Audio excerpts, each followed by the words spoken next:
Hey, everybody, welcome back to the In Context and Culture podcast. We are so glad that you are joining us once again for another great episode. We hope we've been walking through the book of Revelation together this season. Hey, today we are just going to take a break from the book of Revelation just to talk about ourselves, some questions we might have, maybe some questions that we see people in our church having, some young adults in our churches having, even students in our churches having.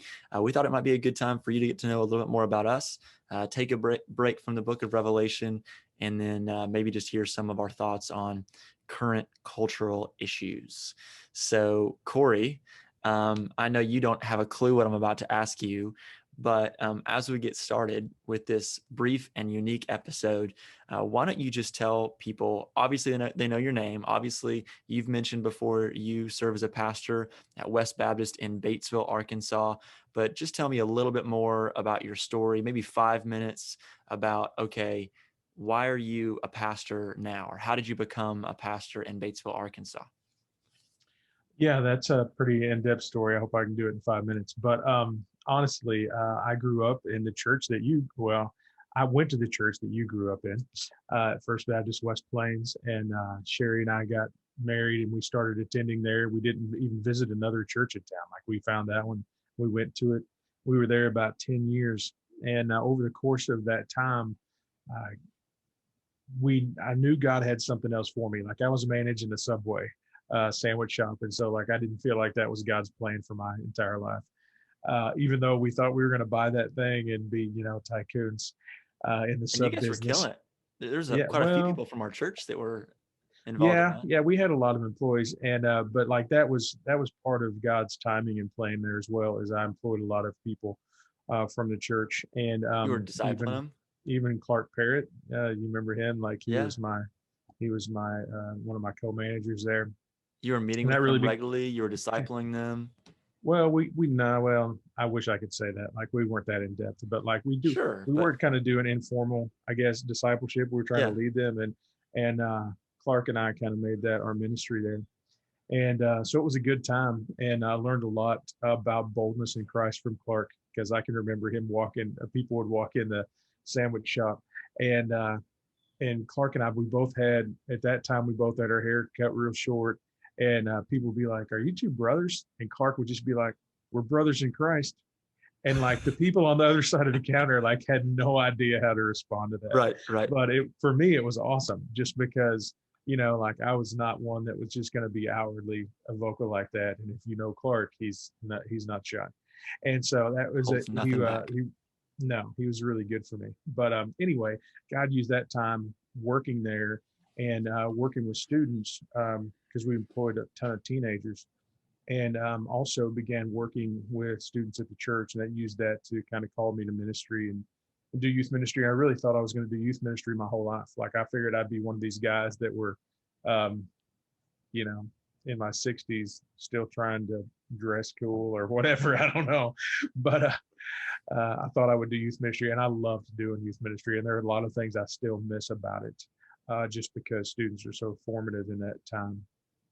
But God called me to ministry, so I moved to Louisville and went to seminary there, and that was a great experience.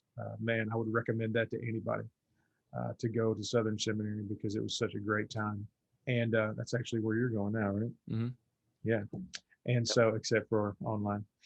And Mm-hmm. so, anyway, got done with ministry and actually got done with seminary, and actually came to this church where I'm at now, and served as a youth pastor here for about 2.5 years, something like that. Went over to Rogers, and then got to go back to the church in West Plains, where I got to be with you and a bunch of other people. And God, that was a real fruitful time in ministry. I can still look back, you and tons of others that are still serving the Lord, which I'm super grateful for, Mm. because it means I've got a bunch of co-laborers now. And so that was real awesome. But then in 2013, took you all, I don't know if you were on this trip or not, but we went to the Passion Conference in Atlanta, and we were there. And I can remember us singing a song. And in the midst of that song, there was a line, "Jesus commands my destiny."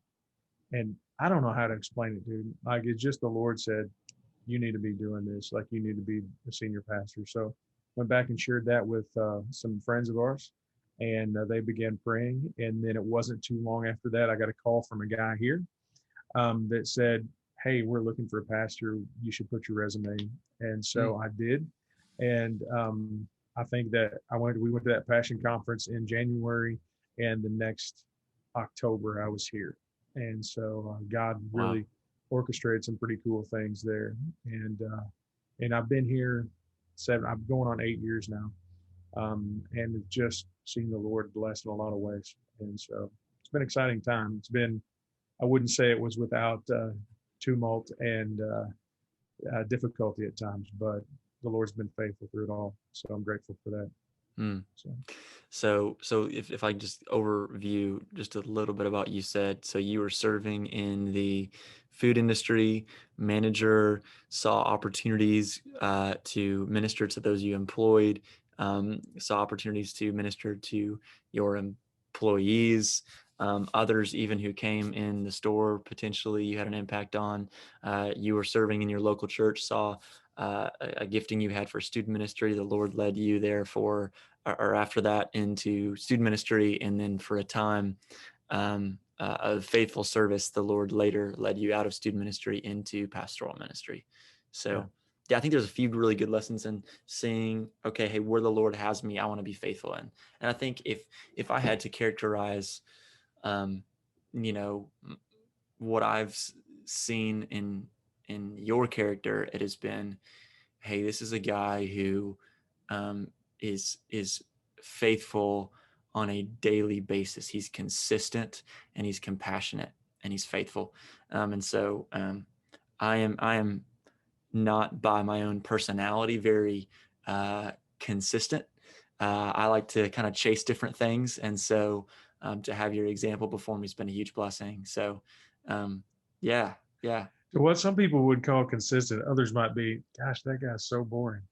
And so, Oh man, that's so not true. but, Yeah, you know, I don't remember any of my student ministry times being boring. Right?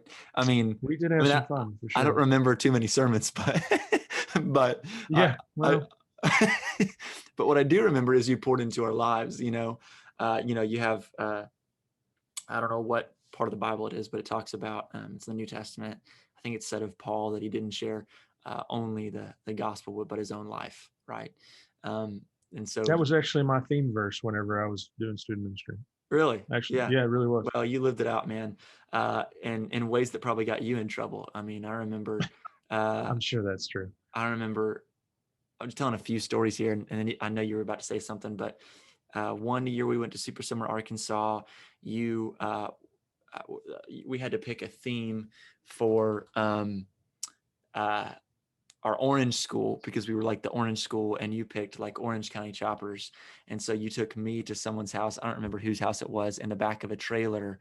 Well, you took me in the truck, but then after we got the nice the nice Motorcycles, motorcycle, I yes. had to be in this like 6x12 trailer with my shirt off on a really hot day, holding the motorcycle so it wouldn't fall as you're driving on the highway. It had to be 120 in that It was trailer. so warm. I remember also when I was still in youth ministry, I'm going to tell stories that I haven't told, because I told some about like throwing up and stuff like that. But I remember uh, taking my Mustang and Landon taking his Camaro on a really snowy day and just doing a bunch of donuts, and then asking you if we could play a video after service. And so we played a video of us literally peeling out in the church parking lot, which was a terrible idea. And so I remember after that, It was a snow thing though. So it's not it like was you were totally a just snow thing. laying rubber down. I mean, yeah, but Gene didn't like it. So He um, did not. He I did not. remember just those were good times. I look Yeah. back to those times with great fondness, and yeah, good memories, man. So Yeah. One thing I was going to say too is, you mentioned just being faithful wherever you are. Like, that's one thing I didn't understand whenever I was working at Subway. Like, I knew God had something else for me. And so, like, I was super impatient because from the time that I realized that God had something else for my life until I really felt that definitive call in my life to go into ministry was probably about 6 years. And so, like, that whole time period, I'm just like, God, will you please hurry up and let me go into ministry, not realizing that I had a ministry where I was. Mm, And, now as a pastor, like sometimes I envy people that can be out there or surrounded by lost people all the time right. because I have to work at that. I can easily cocoon myself into a bubble of Christianity, and so like I have to work at it and be intentional when I'm going to the grocery store, when I'm filling up my tank with gas to talk with people. Yeah. Like the other day, I went and got my oil changed at the Ford place here, and there was a guy. I sat down and I grabbed up my computer because I was still going to work on my sermon while I was there waiting to get my oil changed. And this guy, uh, he was 89 years old, and he just started talking to me. He goes, Do you want some laptops? Like I can sell you 4 laptops today." And he was telling me all about him, and I was like, "Well, I got my one here, and that's all I need." But anyway, I thought to myself, I got to talk to this guy because, like, it was an opportunity for me that I don't often get, and I got to hear all about his life and being in the Navy and all of these things, and invite him to church and talk to him about the Lord and those kind of things. And so, I think that's one thing. Whoever's listening to us, it may be one or two people, but whoever's listening, I think that's an important thing that I've learned now is that wherever God has planted you, bloom there because He's given you a ministry wherever you are. And it may be in a classroom and it may be, working a line in a factory, but He's got you surrounded by people for a reason. So, Yeah. I think there's these cliche phrases that get thrown out all the time that are really popular right now, like find your purpose, right? Even from, very prominent Christian authors and speakers and influencers. And I think one way in which you lived out and you're calling us to live out the Christian life is not to find your purpose. Your purpose has already been found. It's pretty clear in scripture. And so instead of going to try to find something where you're not, be faithful with where God has you at the present time. Right. And so instead of the command to kind of this ethereal purpose that you're chasing after, right? Actually, the command should be faithful where God has you until He takes you somewhere else, right? mhm. It's good. Well, let me ask you because like your life is kind of taken the opposite route of mine, right? Because you were a senior pastor first, Yeah, and then yeah, you went into right, youth right, ministry. yeah, And so yeah. like tell us how that transition worked. Yeah. Okay. So where to start? So if I'm uh, starting from the beginning, gave my life to Christ at a young age. Um, I'll really kind of give an overview of this. Gave my life to Christ at a young age. Grew up in the church that you were blessed to serve. And I say you were blessed to serve because I was in your student ministry now, but where it was a blessing to have you serve. Sure. But you came in my freshman or sophomore year while I was a student there. At that time, I was a Christian in name only, as far as in my own mind of what I wanted, right? And so I had entrenched myself in a lot of personal sin and worldly pursuits, and I think God used you and other young brothers and sisters in the faith to show me what it looked like to live out the Christian life faithfully, honestly, pursuing holiness. And so I remember, I always tell the story. I don't even know if you know this, but I remember one time you called me, a new youth pastor, after we hadn't had one. You called me and said, "Hey, do you want to come by the office, say hey," or something like that. I don't even remember the context of it. And I remember I stopped by your office, and uh, all that you had for me was just, "Hey, I don't know if you or any other guys want to just kind of get together, or, are interested in discipleship or anything like that." Well, I was actually, 30 minutes before that, doing something that was sinful and brought shame upon the name of Christ. And so my thoughts were, oh man, this guy, is going to pull me into his office. My dad's going to be there. My mom's going to be there, and this is just going to be a setup. It's like an intervention, whatever. So, and yet, man, with great compassion, you just wanted to care for me and for my relationship with Christ. And that had a profound effect on the next 2 years of my life as I repented of some, persistent sins in my life, and began to pursue a personal relationship with the Lord, in the sense of having a quiet time, opening my Bible on a daily basis, seeking Him out, putting to death sin. And so over the course of about a year and a half of kind of dealing with what had become dormant sin in my life, um, uh, Christ, over about a year and a half, felt called into ministry. Didn't know what that looked like. Didn't have a clue. It was at Super Summer after my junior year. I was 17 years old, and I was like, dude, I think the Lord's calling me into ministry. Don't really know what that looks like at all. And I was like, am I crazy here? And you're like, no, pray about it tonight. And so I called my grandpa, who was a former pastor, and I called my dad, and prayed with them. Well, long story short, under your great counsel and the counsel of good, godly men and women at FBC West Plains, changed my plans of going to Mizzou and playing drums there to going to SBU and studying ministry there. Served at a church plant for 2 years in the student ministry, and played music for some other Sundays, and became an intern at Freshwater Church in Bolivar, Missouri. Well, 2 years in, the pastor there, who had a great impact on my life, came up to me and said, hey, there's this small country church, 12 miles north of Bolivar, that is looking for someone to fill their pulpit this Sunday. Would you go and preach? And I was like,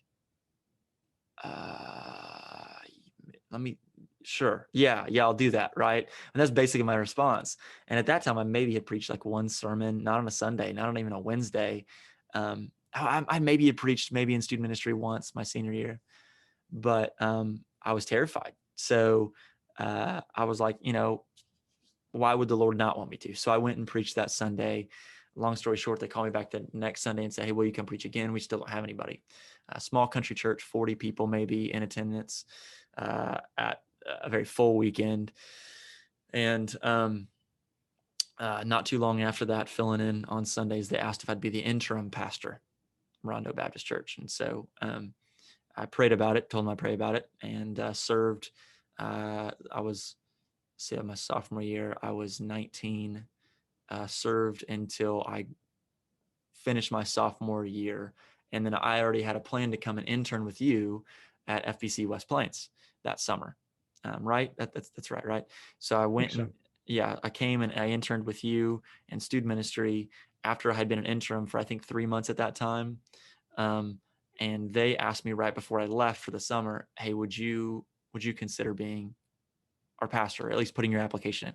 What that meant was no one else was putting an application in, or they didn't have like it on sbc.net.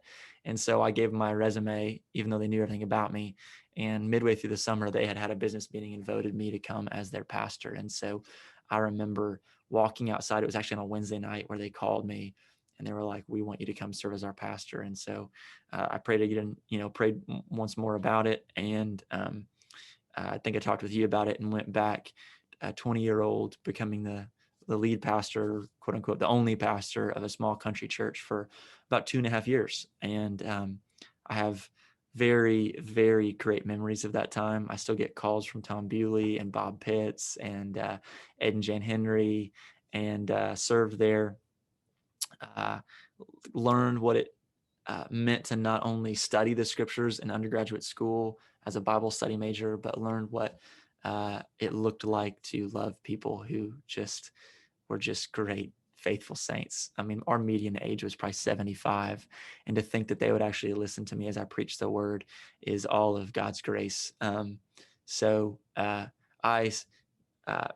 story short, after 2.5 years there serving, felt called to serve as a next generation pastor at Mount Vernon, Missouri. And finances were a part of that. Truly, it was about to get married, and $150, $200 a week just wouldn't cut, being able to. Be rough. Right. And so that was very difficult for me because I truly love those people, and I'm thankful for how much they loved on me and my wife, or my almost wife at that time. And 3 months later, after I had left the church at Rondo to go serve in Mount Vernon, Missouri, they showed up in like a 1970s van to our wedding, and it was so cool. So since then, I've served in churches in Mount Vernon, Missouri. I served in a church in Arkansas, and then now I serve at Tampa. And man, I feel like I'm in the promised land. I get to serve the great people of this church and the greatest place in the United States. So Well, sorry, that like who was. would not want to serve in Tampa next to the beach and sunshine and the I whole can deal? look out my window and see our river walk downtown. It is a pretty cool thing, man. So I'll just tell you, I got up this morning, it was like 40 degrees here and the wind was blowing. So much it better there. So it hey, yeah. tell me about your experience. Like, how do you feel like your time at Rondo? Quit showing me It's 82 82 degrees there. degrees. That's wrong. Sorry. Uh, no, it's all right. Tell me how you feel like your time at Rondo as a senior pastor affected you now as a youth pastor. And then after you get done with that, I'm going to tell you some ways that I feel like probably that helped you, uh, that the ways that I didn't have. And so, Yeah. Um, so I'm serving in a church. Median age is, like I said, probably 75, right? Um, and I hope I can say this on the podcast. That area of Missouri has historically been one of the more impoverished areas of Missouri, and so I was meeting, you know, being it was a 75, I was in the hospital visiting often, um, different people from our church. I was in homes visiting. I didn't have an office, right? So I was in homes visiting people, probably not as often as I should because I was still a student and 19 years old. Uh, but um, uh, I went to homes pretty often, right, to visit with families from our church. And you know, there was not much glitz and glam, and involved in all of that. I'm seeing your message right now, and I'm sorry, that's funny. But there was not much, there wasn't anything big, and there wasn't anything like I didn't have a budget. Like I didn't even have like I literally didn't have a budget before me that was like, hey, I have $300 to spend on bringing a popcorn machine and a blow up slide outside. It was mhm. basically, hey, week in and week out, meet with your people, pray with your people, and preach to your people, right? Um, and so I think that trained me to kind of see, okay, what is ministry? First and foremost, I am to lead and shepherd by being the one who teaches and cares, right? Um, that kind of began to frame my ministry. And so, I mean, I probably don't look like the cool, like big, brash, awesome, fun idea youth pastor, probably because I spent 2.5 years just ministering to people, many of whom were on their deathbed and many of whom had very little, and our church didn't have much. And so um, I don't know, that's a short version. I didn't think through the answer to this question, so. Well, no, I think you're exactly right. Like, because I look at my own life and think how it would have been much better for me to do it the way you did it. Because, like, I always thought I was just going to do youth ministry forever. And so I focused on a microcosm of the church rather than understanding that no, this is one big entity and we're all pastors over it. And so I think it's one thing that I've learned since becoming a senior pastor. And I felt that as a youth pastor as well. But the different titles we have as far as senior pastor, lead pastor, youth pastor, like we're the same basic function in all of them. Is like we're all pastors, and we might minister to a different segment, but we're really pastors to the whole as well. And so yeah, I think that has served you well. Um, just seeing your ministry and things that you've done, I feel like um, being able to minister to people of all ages, because as well as I do doing youth ministry, you're ministering to families, not just students. And so in your organization, I believe is a huge asset to you and the way you carry the ministry out. And so I've told you before, but I would definitely like to have you come. So if anybody from First Baptist Tampa is listening, just know I would really love for Trent to come here, but he loves you so much. He's refused me.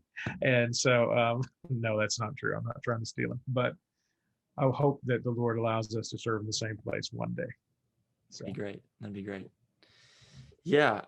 Hey, let's just end with this question. I think it'd be somewhat interesting. So we both find ourselves in uh, the Southern Baptist denomination, which has, over the last year of not gathering, not quote unquote made our hearts grow fonder as much as it has divided us in many ways. And part Mhm. of that is just, everybody has a voice on social media to say whatever they want to say about whatever they want to talk about. And so we're going into uh, uh, a gathering this summer as a Southern Baptist convention, and a lot of topics will be brought up. Now, I don't want to narrow our audience and our perspective too much, because Southern Baptist, Methodist, whatever you might be, there's a lot of division amongst the church right now, right? Over particular issues. So let's talk just for a moment. Hey, what do you think would be practically helpful for local churches to hear? Let's talk about that.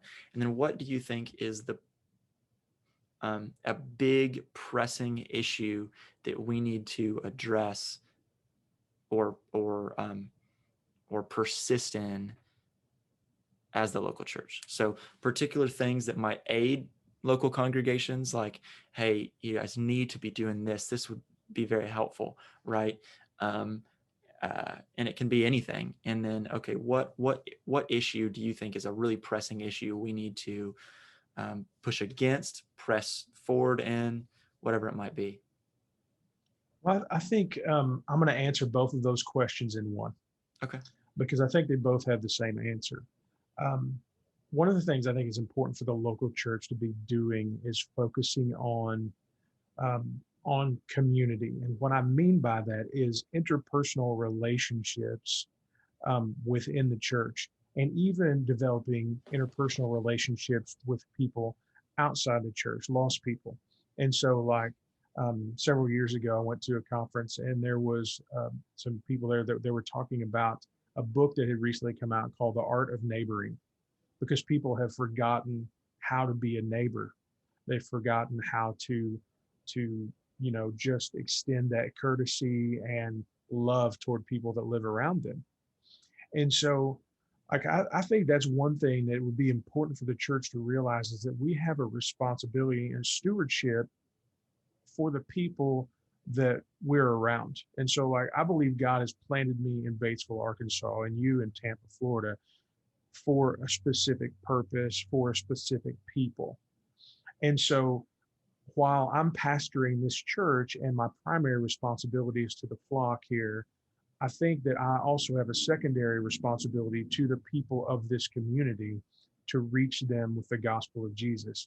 And I think that one of the primary ways you do that is by developing relationships with people. Like, we have gone through a period, probably in Southern Baptist life, that the emphasis was on, um, I would say, I'm going to term it cold call evangelism. So, like, you go out and you see somebody one time and you present a plan of salvation to them at that point. And I'm not against that. I just don't know that that's the most effective way. I've seen people come to Christ that way. And so, like, I'm not here to limit the Lord and how He chooses to redeem people, because even though I just saw that individual one time, it might have been the eighth time they'd heard the gospel or Mm, whatever. And so, right. just the Holy Spirit working to that point. Um, but I think that if we could sit down and get to know people and present the gospel in relationship, we gain more of a hearing with people whenever we do that. I also think that's essential for the church to develop those relationships inside the church, because of social media, because of technology and everything that we encounter today. Like, there's a tendency for us to live isolated lives even within a church. Um, Mm, it used to be, whenever I was growing up, like, we went out to lunch after church almost every Sunday. Now, I grew up in Willow Springs, which was 30 minutes from West Plains, so, like, we had to drive. We drove 30 minutes to eat lunch after church, and there was a lot of times, like, my parents would invite somebody to go with us. We would be invited to go with somebody else, and we were developing those relationships. And me as a kid, like, I learned so much just sitting there and listening. Now, I didn't always enjoy it whenever my parents talked for 2 hours after they ate, right? So like it's 3 o'clock on a Sunday afternoon, and we're like the waiters in the restaurant are just like, are you people ever going to leave? But there we are, and like I'm just listening to this and their interactions, and I'm gleaning, even though I don't know it. Like I'm absorbing their conversations and their faith. And so the reason I think that is important for the church to be doing both inside and outside the church is because I think the church has taken on the attitudes and actions of the culture whenever we're looking at the fragmentation of the culture. And so, like, whether it's over the issue of politics or a particular doctrinal division that somebody might have, I would say particularly politics, and that's been more pronounced in the last year or Sure. so than it has in previous times. But in that area, like, it's just exposed a weakness that we have not taken the time to sit down and really know our brothers and sisters and consider them family. Mm, Because I think if you do that, even if you have differing political views, like that love covers a lot. yeah. And you know, if you know somebody else's heart, you're not nearly as likely to get on Facebook and rant about them Right. or whatever social media you have. And so I think taking the time to really develop deep personal relationships, and that's, like, we want everything right now, and that's just not reality whenever it comes to relationships. You're not gonna, just like you don't have a relationship with somebody who is just your friend on Facebook. Mm, um, you don't have a relationship with somebody that you just sit next to in a pew on Sunday morning.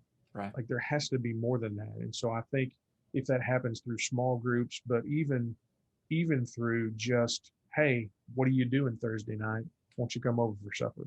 Mm. Kind of thing. Like, there has to be more intentionality in the church to develop relationships so that we don't have the division and the fighting, like is typical to be seen today. So Yeah, I think as pastors, we have a hard job right now in front of us because every issue related to COVID has been very politicized. mm, And because COVID has put many into a period of isolation, they're being catechized. Many of our own people are being catechized more by the news than by, and I don't mean to sound cheesy here, than the good news, right? yeah. And so we have to, in many cases, work against the mindset of um, vitriol and hate that's being spewed online from a computer that someone's on 10 hours a day because they're not doing anything else. They're quarantining. And so, and I'm not saying anything negative about taking proper precautions. All I'm saying is there is a negative effect in perpetual isolation, mentally, relationally, and even spiritually. Mm.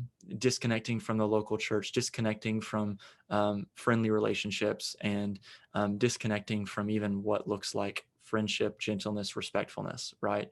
And so we have a hard task ahead of us. And hey, re-catechizing our people that are now connecting back in the life of our local church. Um, I would say So this. Yeah, yeah, just let yeah, me interrupt here. yeah. Like, explain what you mean by catechizing. Yeah. So when I'm using that phrase, of course, a catechism is a religious doctrinal instruction format to have questions and answers. So a catechism, for example, catechism is a question and answer method of teaching doctrine, right? That's what a It's not catechism just a is. Catholic thing. It's not just a Catholic thing, Okay. but a catechism is actually we're catechizing our son. And what I mean by we're catechizing our son is we're not putting holy oil on his head and taking him to mass and leading him to recite certain prayers. No, every night we open the Bible with him.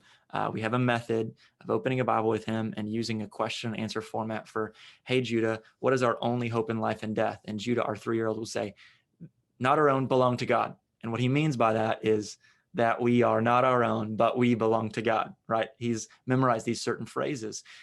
Hey, Judah, how and why were we created? God created us male and female in his image to glorify him, right? And so these are the foundational doctrines of who our God is and what our God has done throughout history for his glory that need to be memorized, known, repeated, and kept and buried deep within who we are. And the problem is when we're constantly filling ourselves with everything else in the world, we forget, hey, what is true about me, what is true about God, and how might I live in light of that, because we're being told this is happening and this is happening, and truly we're being catechized more by the world than we are by the word. So we're in an uphill battle right now as pastors, I think, right? And I just talked to a pastor friend today who's really struggling right now with anxiety, and is really struggling right now just kind of battling depression because of this uphill battle that we find ourselves in. So, man, if I'd have an encouragement to anybody right now, it would be twofold. It's just kind of been in my mind, and I know we're already going pretty long on our time. It is, uh, but it is to feast. Now, what do I mean by that, right? Well, when you have a big feast, you're around friends and family, right? Well, our church is made up of forever family, right? We're a part of the family of God. We're stones of his temple and we're citizens of his kingdom. And we need to come and feast. And what do we feast upon? Well, we feast upon his word, right? And we do so with laughing and with joy and with expectation and with excitement and with even weeping sometimes, right? I mean, you feast at a funeral, right? And you do so with family and friends hugging you and holding you and praying for you and praying with you, but you do so around the dinner table knowing that, hey, I'm here for you, you're here for me, right? And so there might need to be some weeping over sin. There might need to be some weeping over persecution, right? That's happening.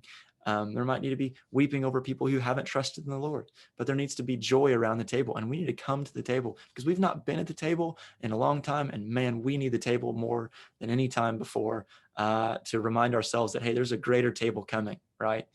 So I'd say to feast. And secondly, I would just say, hey, we need to remember that at the end of the day, we are warriors. And that sounds like I'm bringing this like 1990s, we're in the Lord's army mentality.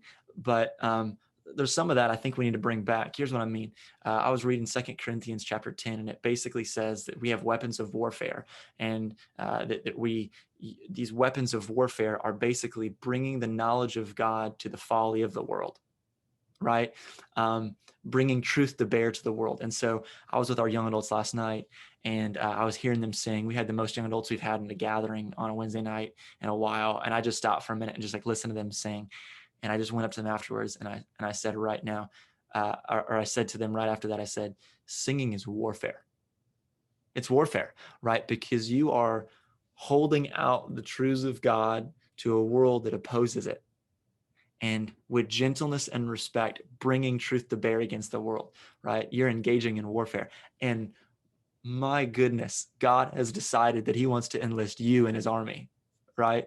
And so, yeah, cheesy song, I'm in the Lord's army, but it's true, right? And so as I'm catechizing my 3-year-old, I'm training him to be a warrior. As we gather together, we're engaging in warfare every Sunday so that we can, yes, bring prisoners of war to honor and know and give allegiance to the one who is truly on the throne, right? So I think we need to not forget we're in the middle of a war right here, and we get to be in his army. Like that's crazy, yeah. Right?